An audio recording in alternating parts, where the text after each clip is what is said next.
Ciao a tutti, welcome back to my channel. This is Learn with FraN. I'm FraN, and today we're gonna learn Italian.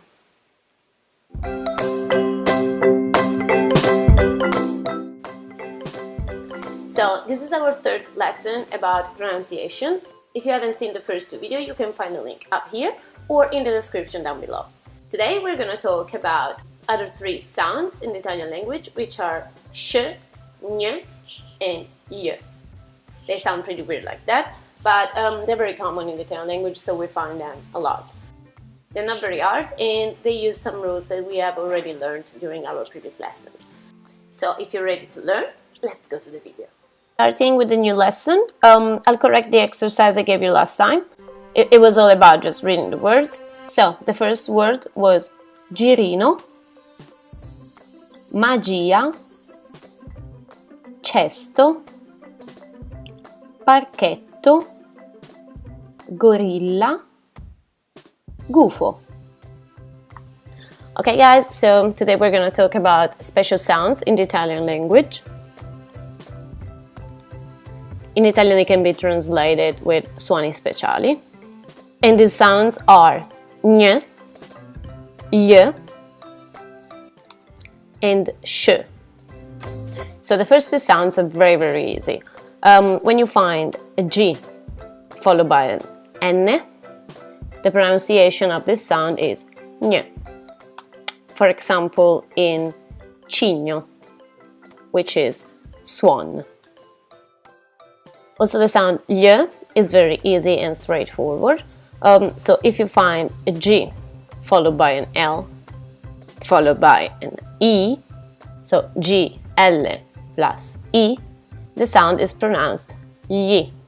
For example, we have aglio. Aglio means garlic. If you find the letter G and L followed by another vowel which is not E, the pronunciation is hard, is gl, as it would be in English. For example, in the word igloo. So the sound GL always has to be followed by an E. The sound GN, ñ, can be followed by anything. We then have the sound sh, which is pronounced like the English sh. For example, the pronunciation of the word English, the very end, sh, that's exactly that sound, sh. But as you can see, we have this sound when we have the letter S and the letter C. And we learned last time that the letter C can be pronounced in different ways according to the vowel that follows it. The same happens to the sound sh. So, for example, if we have sh followed by e or e, we have a soft pronunciation, so exactly sh. So if we have the letter S, C, E, we'll have the sound she, as for example in pesce. Pesce means fish.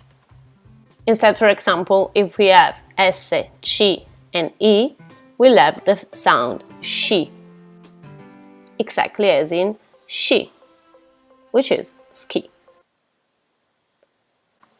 If S and C are followed instead by A, O, or U, we'll have a hard sound. So, for example, if we have S, C, and A, we'll have the sound ska, as for example in pesca. Pesca is peach. If we have the letters S, C, and O, we'll have the sound sco. Pesco is the peach tree. So very easy to remember. If we have the letters S, C, and U, we'll have the sound scu, as for example in scusa. Scusa means sorry. Also, I'm sorry. So as we learned last time, we can also make soft sound using hard vowels and hard sounds using soft vowels. The same happens even with the sound sh, and it works exactly in the same way. So, for example, if we want to make a hard sound with a soft vowel, we'll have to put an H in between the consonant and the vowel. So if we have the letter S, C, H, E, we'll have the sound ske, as for example in maschera. Maschera means mask. If we have the letters S, C, H, I, we'll have the sound ski, as in rischio. Rischio means risk. If you want to make a soft sound with hard vowels, we'll put an I in between the consonant and the vowel. So, for example, we'll have the letter S, C, plus I, plus A, O, or U.